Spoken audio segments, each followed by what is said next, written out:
Fireflies, and welcome back to the Cyan Firefly. It's me, Lyiat, and to my left is this knucklehead I like to call Azilie. Say hi to everyone, Azilie. I don't know if I should say hi, because right now I feel a little insulted. Knucklehead? Couldn't you have done a little bit better than that? You've screwed up the past 3 times I've tried to do the introduction. Yes, I'm calling you a knucklehead. Fella-di freaking da to you too. Welcome back to the next Sunday Sitdown. This is our Halloween Spectacular, as you've guessed by our introduction music. That is by the... You found them, Azilie. What are they called? The Purple something? Purple Planet, I think is yes, what it was. purpleplanet.com. Yeah. Yeah. There'll be a link down the bottom. But yeah, it's a pretty good song. I'm liking their stuff quite a little bit, and hey, it's royalty free, which was a pain in the butt to find, by the way. Dear God, finding royalty free spooky music is harder than you might think. Oh, what can you do? Anyway, the footage in the background for this particular video is going to be a compilation, a cornucopia of different horror titles.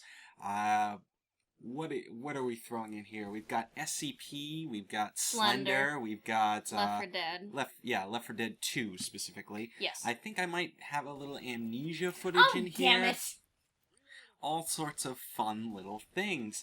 If I did miss a particular video game, I definitely will timestamp it, and I will make sure to include the name and the developer of the game down below, just to give people the proper credit.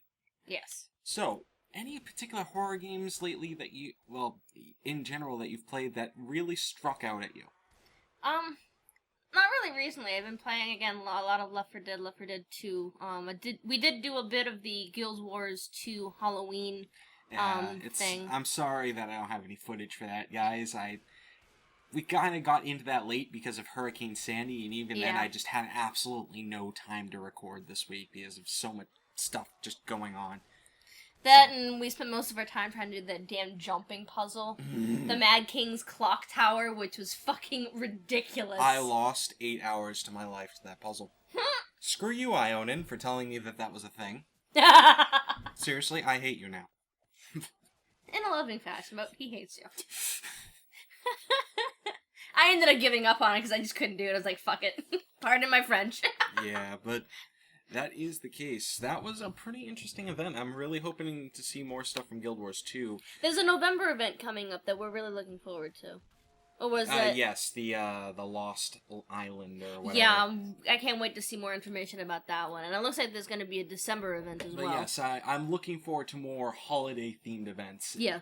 Stuff like that's really cool, and I like that this MMO is pulling all the stops out when it comes to that kind of stuff. Oh my god. So whatever they do for Christmas, or the holiday season as it were, really looking forward to that. Very much so, yeah. But today is October, well, it's actually November now, but yeah. Halloween is the holiday we're talking about today. So, yes. Going back to horror games, like, Left 4 Dead is a fun game, don't get me wrong, but it's not a very scary game, so... It has a lot of jump scares. For you... Shut up! Abject coward, I'm telling you. This girl, anytime she runs into a witch or a tank, she flips the hell out, bullets go flying everywhere, it's a whole messy, messy affair. Well, they'll be seeing that soon enough. Oh, unfortunately. Boy. Yeah, she can't aim to save her life when it comes to tanks. Shut up. You no love me. And this is why our viewers love you. Anyway. Lies and Slender, I say. As far as other horror games go, I've played quite a few this year, surprisingly enough. And these horror games have scared me more than most other games that I've ever played. Well, this kind of brings us into what our topic is going to be related to. Yes, but let's just talk about these games really quick before we launch into the main topic. Even before we hit that topic, I've been noticing a trend lately. Anything horror related has been on a steady rise. We've been seeing a lot of horror style games and a lot of horror movies. Paranormal Activity 3 recently came out. I can't say that it's really on a rise, though. It's kind of been a steady rate. It might just be that you're more aware of it. Well, yes and no. There's actually a study out there that shows how, the genre of horror in general actually has an increase of publicity. We see a lot more movies, we see a lot more books, we see a lot more games related to the genre in relation to what's going on in our everyday lives.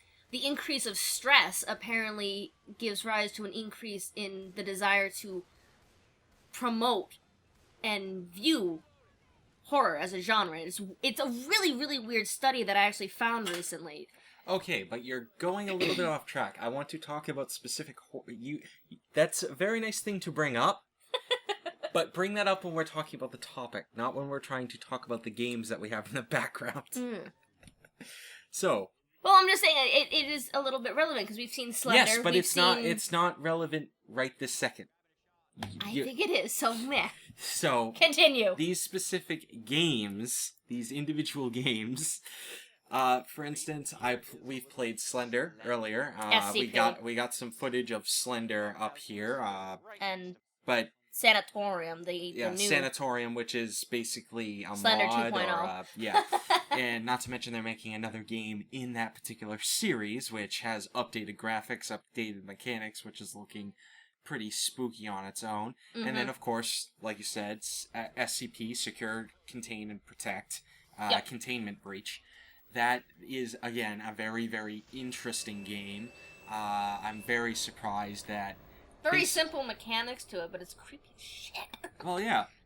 It's also really interesting that a entire game popped up based around a website that just basically uses creepypastas. Then again, that's basically what Slender is, too. Right. And then, of course, you have Amnesia, the indie title giant. That game took off. Not so much indie at this point. No, it's an indie title. They don't have a big name publisher behind them. They are an indie company. No. Now they've got their sequel coming out, too. But yeah, Amnesia, again, I only played that this year. I'm aware it came out 1 or 2 years ago, but I only managed to get my hands on that this year, and oh, man, I swear I had to change my pants after I was done playing that game. The water part. Oh my gosh. That part was horrifying. I can't... Makes me almost want to see what we can do with Penumbra, which is their, the title that came before Amnesia. Yeah. I mean, I can play that water part even now, and it'll still scare the absolute piss out of me. There's something intimidating about that specific scene. It's just not even funny. But, it is after the fact, but not during. What else? Well, there's the old game, it's kind of old now, is Dead Space. Dead Space wasn't really as scary as the aforementioned titles, but it was still technically of the horror genre. It's a little bit more of a gore fest than scary for me. Not to mention I've played that game so many times, I pretty much know all the scares off the top of my head. And I also just really know how to easily deal with the monsters in that game, so it doesn't really scare me all that much. Yeah, whereas when the first time you played that game, I was stuck watching you. You wouldn't let me leave the room. You wouldn't let me turn on the lights. Well, that game also petrified you, where it was just kind of like, something jumped at me. Okay, now I'm going to shoot its head off. It's just, there's that moment of jaw-jumping, whoa, and then kill it. So, these games, of course, are all part of the horror genre, which is our title of this week. Topic. Yeah, that's our topic of this week. We're basically going to discuss the horror genre, how it relates to games, and the effectiveness of the whole horror genre on gamers as a whole, like how well liked the genre is, and why it works the way it does. Right. Now, I know you have a little bit of insight onto this because you decided to go and get 3 pages of research for this, so why don't you start us off? Alright, well, when it comes to the genre of horror, a lot of it has to do with psychology, and, the question that you really have to ask yourself is, why, as humans, are we attracted to the genre? What makes it so appealing? Horror is tragedy, it's the ugly side of human consciousness, it's the depravity of twisted individuals. It's fear. Why is this interesting to us? Of all things. Yeah, that didn't sound like you read it from a script at all. Shut up. But But that's the question, though. We see all of these horror games, we see all of these movies in these genres, we see all of these books within these same genres. Why are we so attracted to them? Why do we keep going back? To me, that's like one of the biggest questions. And to me, at the same time, there's no right or wrong answer to it, because it's all individual based. You ask one person, they're not going to give you the same answer as the next person. Well, there are plenty of right answers. It's really that there's no wrong answer. There are plenty of right answers. Well, yeah, okay. So, there you go on that one. But really, what it comes down to, and it's something that I believe is in common in all people. Sure, there are different facets of it, but what's common in every single person that really likes the horror genre, and it's why it's so widely popular, is simply due to the fact of the fight or flight response, and how that generates adrenaline in people. Adrenaline really gets people going, and it really causes an addictive reaction in people, and people really like to experience the high of getting their heart pumping.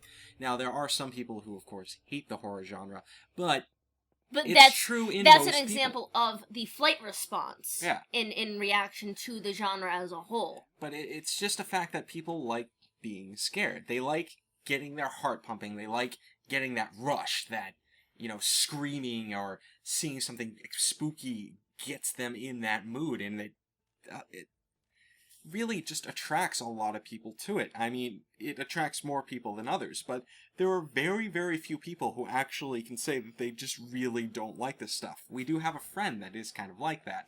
Yeah. Sentinel really doesn't like the horror genre, and there are two reasons for it. One, there are very few things that scare her. She says that she is very easily frightened, that she is very easily susceptible to the horror genre.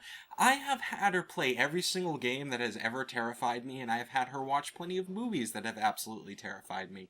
She sits there, she raises an eyebrow, and then she walks away. Like, this woman did not bat an eyebrow at Paranormal Activity. She played through Amnesia, and she chuckled. She watches me play SCP, and she thinks I'm silly. It's just... I mean, she says she is easily frightened, which is why she doesn't like horror movies, but I have never seen her bat a single frickin' eye. Well, that kind of brings us into, like, my next bit of point. Going back on what you said in relation to adrenaline, there are sort of, like, 3 different categories that you could go by why people enjoy the horror genre. You've got the sensation seekers. These are the adrenaline junkies, the people that look for the emotional high. Well, personally, I think in part that everyone who likes the horror genre has a little bit of that in them. Right, right. But this is like throwing a little bit more detail into it. Then there's the people who like the disruption of social norms. These are the people that will say, after watching a movie like Paranormal Activity or House at the End of the Street or whatever that one was, this would never happen in real life, and feel safe in that knowledge. It's not the fact that they get a rush out of getting scared, it's the idea that they get to see these social norms violated. And it's not that they would duplicate what you see on the screen or what they play. It's I just lost my place. They want to experience the scenario Oh, jeez, continue. They want to experience the scenario vicariously through the character. It's basically the people with morbid curiosity. They've had these semi-psychotic thoughts. They could be dangerous people, but they have these thrills vicariously through what they're watching on the screen, which basically makes it so that they never turn into the psycho murderer. Well, right. And that kind of goes on. Which is an argument... Continue. By that train of thought, they're building mental defenses, which necessarily isn't a bad thing. Well, what it comes down to is that people do have strange thoughts every once in a while. I know I've had some very weird thoughts. And the thing is, the video game genre, movies and stuff like that can allow me to explore these particular topics and these particular mindsets in a way that winds up not hurting anybody. It's a a very safe environment. protected environment that won't end up with anybody hurt. So you can kind of have that visceral, horrifying experience without really any consequences. So basically, it's a way that people can stay safe. That's why I advocate violent video games. There are people who potentially could be very, very violent, aggressive people who could go out and hurt a lot of people, but they get all their stresses, they get all these sensations out by playing violent video games, so they don't actually unleash it onto the populace at large. Which is why I advocate, yes, violent video games should be a thing. People should get to play these games. Right. And then the last point would be horror as a genre helps each individual person master a personal fear. It gives us a sense of control. You play a game and there's something in that game that petrifies you. For me, it's spiders. If I come across spiders in a horror game, I tend to freak out and then blast the living shit out of this 8-legged freaky thing. It's not necessarily even horror games. You flip out when there are spiders in Minecraft. Shut up. But that's the point, though. It's a safe, controlled environment, and I'm confronting a fear that petrifies me. The other day we saw a spider that was smaller than my pinky nail, and you flipped the hell out. Shut up. Just saying. Shut up. But it gives us the sense of very control. much an arachnophobic. Anyway. Shut up.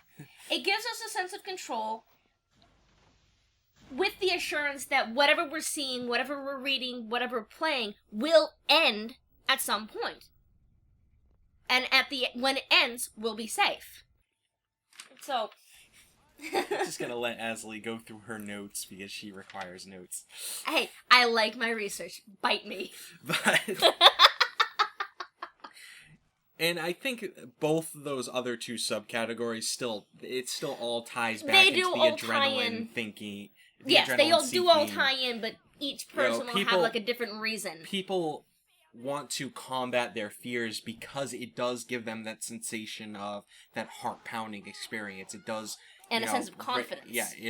But it raises their heart rate. It raises the endorphins in their body. They want to fight what makes them afraid because it boosts adrenaline. Same thing with the guys who have those strange thoughts and want to experience those particular weird things, because again, it all relates back to that very first one of the adrenaline seekers, the guys who just want to experience it because it's scary, because it gets their heart pumping.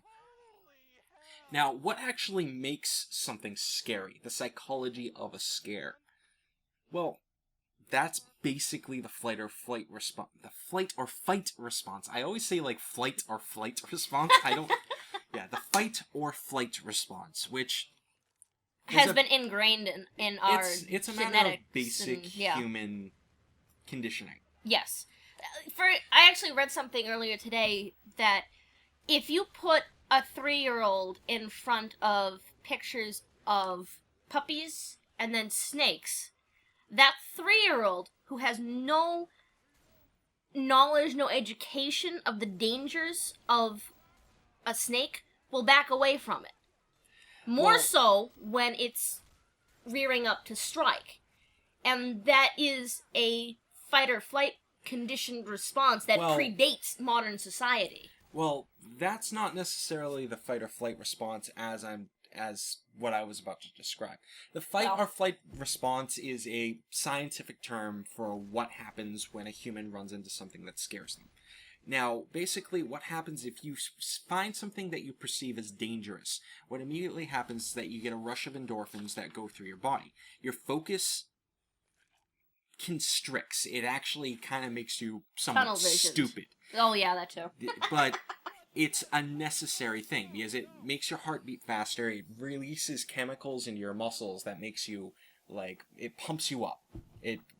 Natural steroids. It's basically a rush of steroids that goes through your body. It makes you stronger, it makes you a little quicker, it conditions your body, and it basically makes you either seek safety or eliminate the threat. Right. Now, everybody has this capability. Everybody does go into the fight or flight response when they run into something dangerous. Some people are a little more ready than others. For instance, I have a particular condition known as generalized anxiety disorder, where simple everyday things every once in a while will trigger a fight or flight response. I have no control over it, but I have to deal with it. Yeah. I have plenty of friends that go through the same thing. I believe our friend Sentinel also kind of has that. Yep. But I know my mother actually has some panic disorder that's even worse than what I have. So Even your brother does, I think. well, He has something. my brother is strange. We're not going to discuss him, but you get what I'm saying. It kind of really focuses you and prepares you for what you're dealing with. Sometimes it's a bad thing because it can also tie into herd mentality, which is another psychological concept that I'm not really going to discuss right now. But when you're in the fight or flight response, you're more likely to fall into the herd mentality, which could lead you into potentially dangerous situations where somebody says everybody should do something that might not be the right thing to do, but since you're scared, you're not really thinking, you're just going to go along with whatever authority figure you actually have. Right. So it's a good thing, it's a bad thing, it's something that people have to try to kind of learn to control and learn to master, which is something that video games does help with. Yes, exactly. I think one of the things that I actually looked into, heavily related to that fact, it sort of relates to they want to control their personal fears. By playing a game vicariously, they're controlling their fears, and they're creating an attack plan of sorts, where they can compare X scenario from the game to Y real life scenario. And then, it's like all the people who have ever played Left 4 Dead or have played and Resident made Evil a zombie attack. Yeah, yes, made a zombie plan. survival plan. That's like that's a perfect example.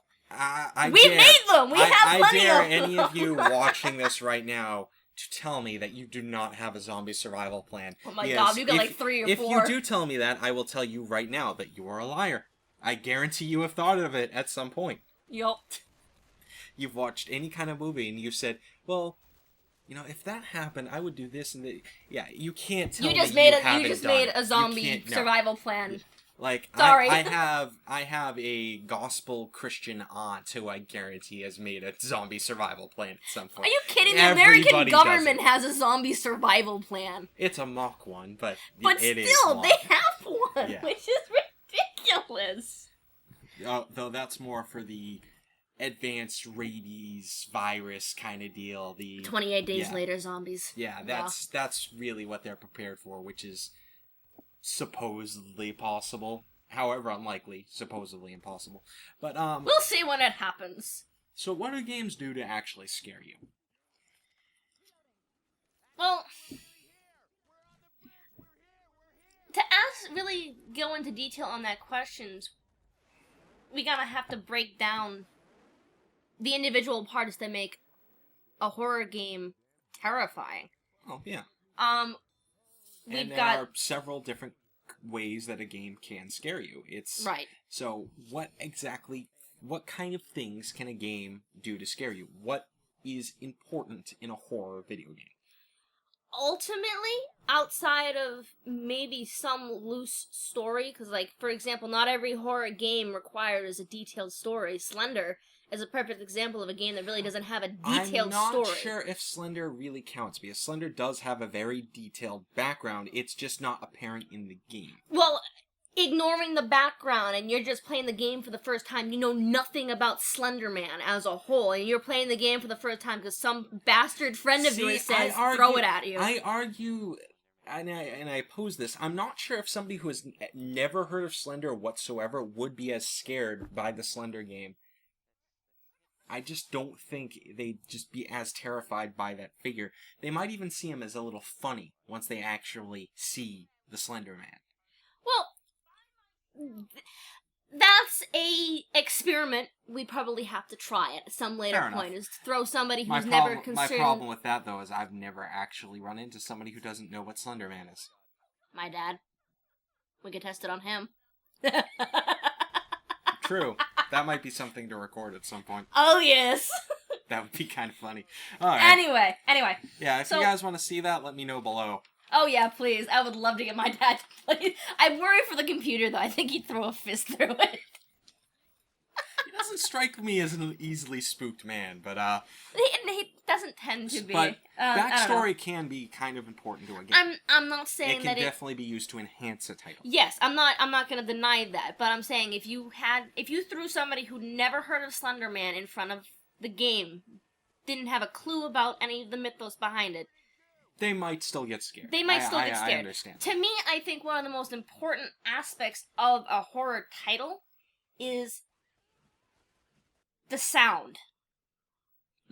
So ambience. That would yes. be a more proper. Amnesia has great ambience. Yes. There's like very little background music itself. Like there's no like title sequence music like you would hear. Well, there's title sequence music. There's no, but I mean like very nothing you would see in like in the game. Right, nothing like you would see in Dead Space or Resident Evil or Left 4 Dead. I completely forgot to mention Limbo.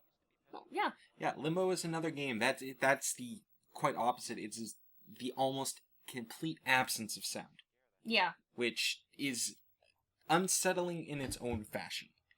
If done well. Limbo is a great example of a game that does a great game with no sound, and that.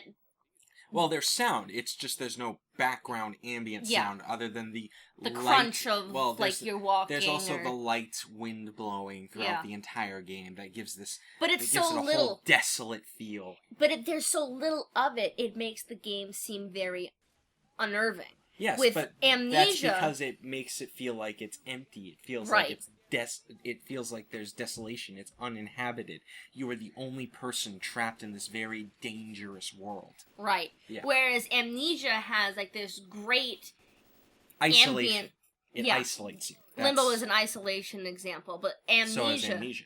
Amnesia does a really good job of it because of all the ambient sounds. You open a door, that door creaks. You can hear your footsteps going down the stone corridor. You can hear these creatures shambling around. When you're walking through the water, you can hear your footsteps splashing through it, and then suddenly right behind you, it's like, oh, fucking A. Yeah, that game did a very good job with its sound play. Like, everything that you can hear, and also the visuals as well. Yes. That castle has a very, very desolate feel. It feels decrepit. like, it was once lived in, but now it definitely isn't. Yes, and that is definitely something that is staple to a lot of horror. You see the desolate castle, this shambled shack, this falling apart town. Like Silent Hill, you've got this town that looks fine at one point, and then suddenly it starts falling apart right in front of you. The fog fills the streets, and you can't see anything. Until suddenly there is something right in front of you, and now you're all you can do is run away. I think you've confused the two worlds of Silent Hill. There's the fog world, and then there's the falling apart world. They're not the same thing. Well, if you play one of the games, they have like this rolling fog in it. And I guess that was more a game mechanic because it was on open world. The game was open world for the PlayStation. But they used a fog to help it so the PlayStation wouldn't overclock itself. Well, but again, the fog world was kind of the empty world. It's where you didn't run into any real creatures. It was the empty world, and then you had the swap into the rust world where everything was falling apart. Yeah.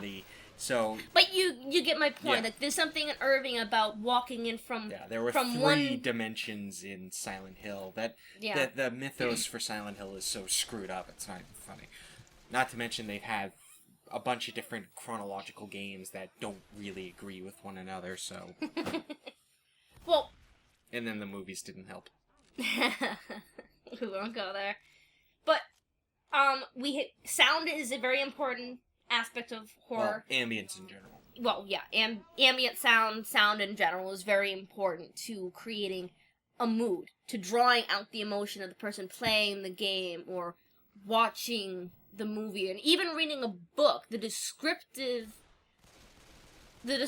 of what the character hears and sees and feels, what they perceive of the world around them, really helps give the reader that in-depth look at the world.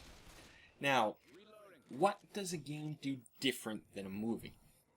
Now, that's kind of an important distinction to make, because they have to scare you in different ways. Right. Now, the biggest way is whether or not you can connect with the character. Well, movies very harshly tie you in to what they're doing. They have to really rely on their ambience, and they have to really rely on your characters. They have to really attach you to the characters and get concerned for those characters. Whereas video games literally put you in the shoes of a character yourself. You become a character. You are role-playing at that point. Right. You have concern for yourself. Amnesia is, again, a great example. Yes. And... Sorry. But they just kind of have to do it in slightly different ways. Video games give you enemies to fight. They actually give you a way... Hold on.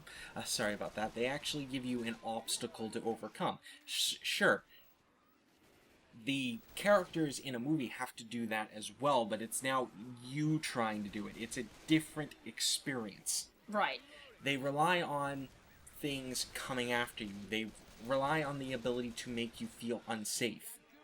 They rely on this constant threat against yourself, rather than you watching this experience between a couple of characters. Movies generally have more jump scares. They have things leaping out at you and trying to, gnaw off the characters' faces. They rely on the use of gore. They rely on the use of things that just unsettle the viewer. Yeah. Whereas games can do a whole different thing. They can isolate you. They can actually make you feel alone, rather than showing the actors in a situation that they're alone in. They can't make the viewer feel alone. They can't isolate the player. That's only something a video game can do. Right. And a really great way, and there's a podcast that you can listen to on the psychology of gaming that Irrational Games, the creators of BioShock, offer online. They made a great point that one of the greatest ways to make a player feel that isolation is to give them something and then take it away. Get them attached to an aspect of a character or something in the main character's life, and then take it from them and make them feel empty, make them feel lost and alone and scared. Yes. But it's like I was saying, I've never watched a movie, and I've never watched a movie that made me feel alone, that made me feel isolated from other people. I've generally watched horror movies with other people. I know at any point in time I can, pick up the remote, shut it off, and, the experience is done. I still have everybody around me. There have been plenty of times where I've played a video game, and it feels like I can't stop it. It's like I'm experiencing this. I am currently alone. It doesn't even matter if there's somebody else in the room sitting right next to me. It's I'm in control of this particular situation. I am no longer watching it. I am no longer viewing it. I am actually living it. Yeah. So, yeah, sure. I logically know at any given point in time I can press the escape button, I can hit save, and I can walk away from the computer. But it still sticks with you. But in the back, yes, exactly. There's something about what you're playing that's just becomes ingrained. Yes. There are a couple... That's why I believe video games can scare you far more than any movie ever can. Right. There are times when movies and books can do the same thing, but a video game tends to do it just a little bit better. It's also easier for a video game to do it. Yeah. There are some video games that, of course, completely miss the mark. See Paranormal. That game is just laughable. I can't attach myself to a 4'2" midget walking around a house that does not really feel like it's a house. That house feels like it's an obscure art museum. Yeah. That is in somebody's apartment. Yeah. So we've got sound, we've got visuals, we've got the ability to connect and empathize with characters and their scenarios. The other aspect that's really important to making a great horror title in any category is writing. What's the story? What story? Well, I think we already kind of discussed that with the whole background stuff. Right. But again, it's nice to reaffirm it. Like, story tends to be really important if you want to make a really detailed movie or game. I'm kind of questioning this simply because you just said not 10 minutes ago that you don't need a backstory. You don't need a... some games don't require a detailed backstory or an understanding of the backstory. I can guarantee you, if I had never read anything about Slender, I would have been petrified. Yeah, but the game Slender doesn't have a story either. And it's still a very scary game. That's my point. It doesn't have a story. You're just going around. The only story is go around and collect notes. I'm talking about a horror title. Amnesia has a story. I think the point you want to make here is that a story can help enhance. Yeah, fine. Yeah, but it's not necessary. No, At least not when it comes to horror games. When it comes to horror movies, yes, definitely needs a story, otherwise there's nothing to follow. Right. But when it comes to games, you obviously don't need a huge storyline. It can be a very, very basic concept, and you can still get a very scary experience. Right. Something that can evoke emotions and hold the viewer or the player or the reader hostage right up until the very end. That makes a great game, movie, or book. I guess that's why you can say that Amnesia is slightly more, well, I'm not even sure. It's a degree scarier than Slender or SCP can be, because it actually is a story that draws you in. It gives you a character to follow. It actually gives you, things to engage in. It's not just, okay, here's a situation, explore this world. It's actually, there's this castle, you don't have a memory. Go and try to find your memory. Experience these particular situations while you're searching for your memory, rather than you walked into this forest and there are 8 pages, go find them. That is basically the plotline of Slender. There isn't really much else to say about it. So, well, a story is not necessary. It definitely does do quite a bit to enhance a title. Yes. That's the point that really should be made there. Right. And I guess the last thing that's really necessary for any horror title is it's gotta push your buttons. Well, yeah, it has to push the right buttons. Yes. There are certain things that a game has to rely on it. For instance, a good game will make you feel isolated. You can't really... It'll latch onto the primal fears that we have. Yeah. And it will just dig the knife deeper and deeper and deeper. You can't really scare somebody with unicorns and rainbows. You have to actually use the right things. You have to use the concept of darkness. You have to use the primordial fears of the human being. You have to isolate them. You have to use something that humans can recognize. Yes. That humans can categorize. Well, but not then at even the same necessarily. Well, this is one thing that has kind of been a staple. You look at any zombie title. Well, there are 2 different routes about this. Well, I know where you're going, but it's not necessary. No, it's not necessary, but we've been seeing... But it is a method of scaring people. Right, and a lot of people might recognize the term. It's called the Uncanny Valley.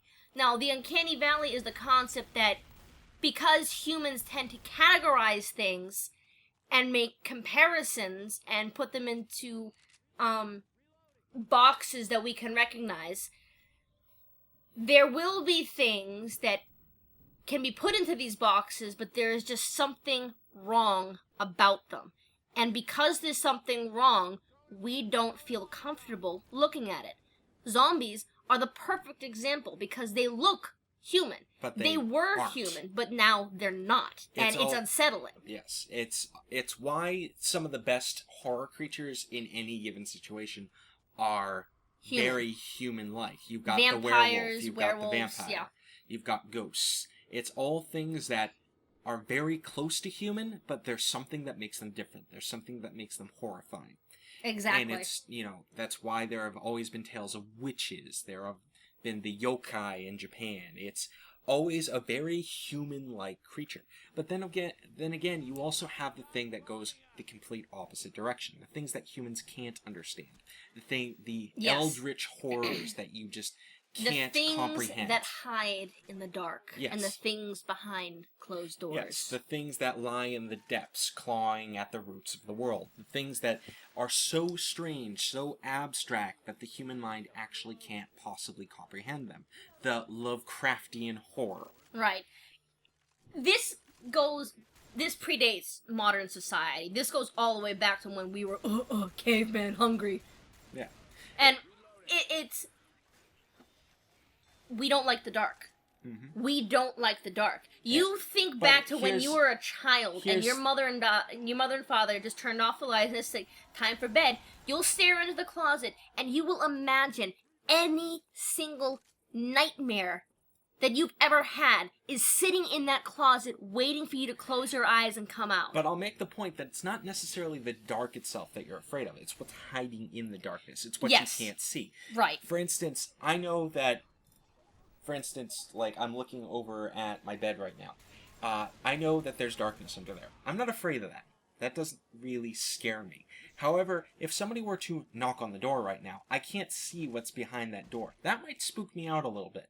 I know that everybody is asleep at this hour. I know that nobody really should be knocking at my door. What is behind that door?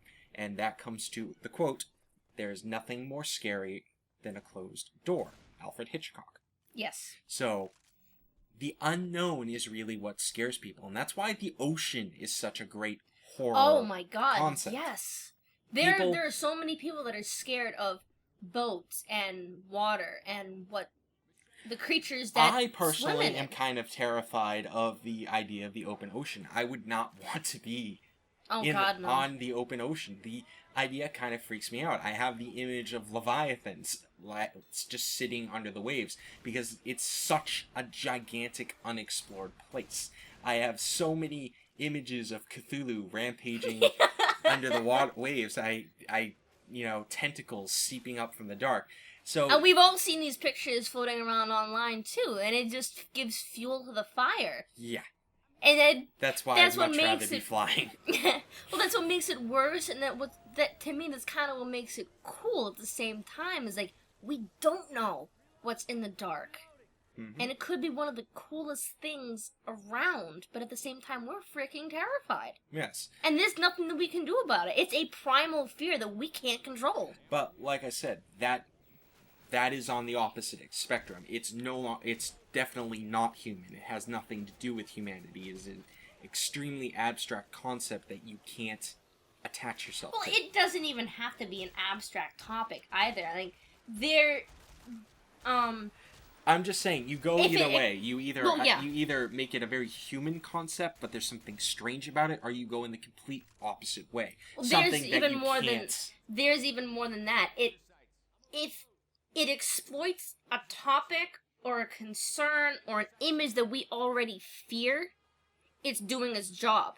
The simple concept of contagion and infection terrifies people. The idea of a global contaminant that just decimates the planet, decimates the population, is something that if you asked anybody and said that there's a worldwide flu virus that is killing thousands and thousands of people, even though that's not true, and you tell somebody that, they're gonna freaking panic. Avian bird flu, anyone? Yep.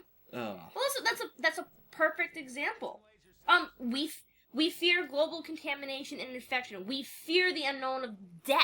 That's why zombies and undead and vampires terrify us, all the way predating modern society, because there are so many legends of the zombie undead. plague really plays on three different really horrors. First of all, it does play on the concept of death. Every single thing in a horror game plays on the concept of death.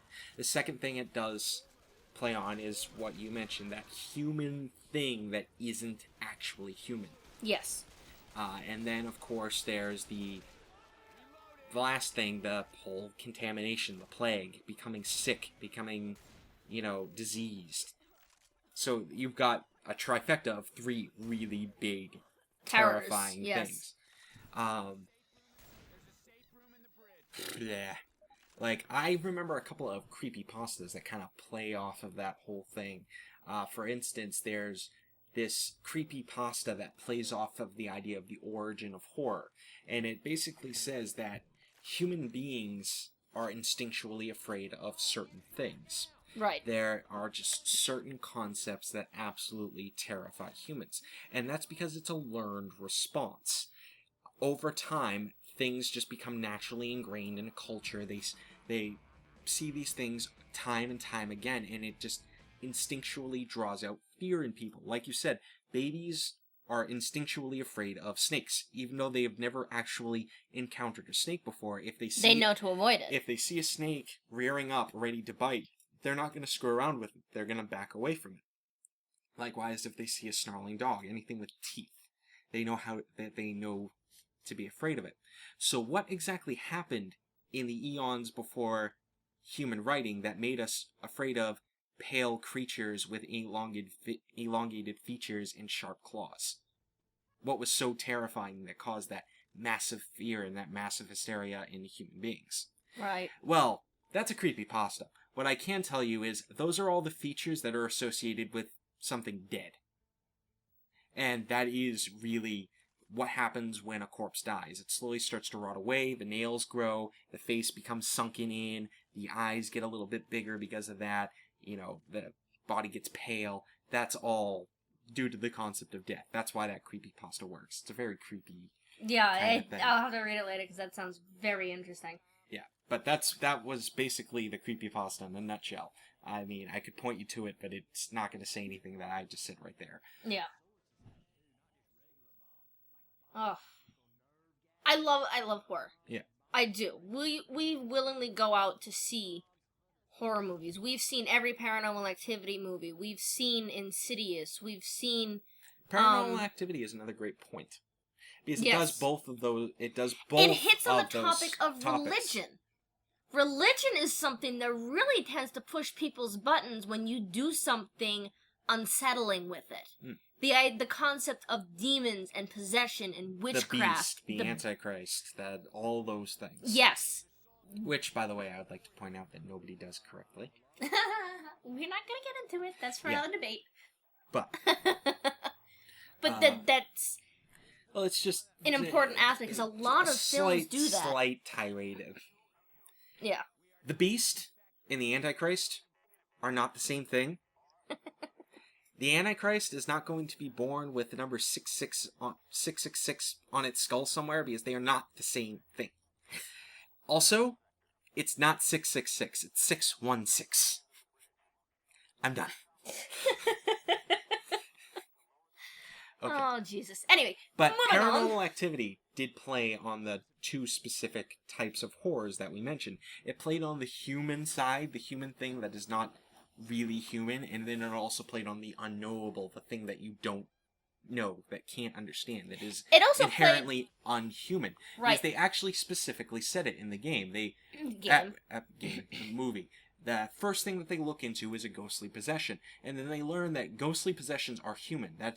And what they're experiencing, this inherent, malevolent, creepy thing, this aggressive thing, is not actually human. It's a demonic possession. It was never human. It's something else. Right. And with the recent one, and now spoiler alert, the recent Paranormal Activity really plays on the concept of a child being abnormal, being part of the villainy.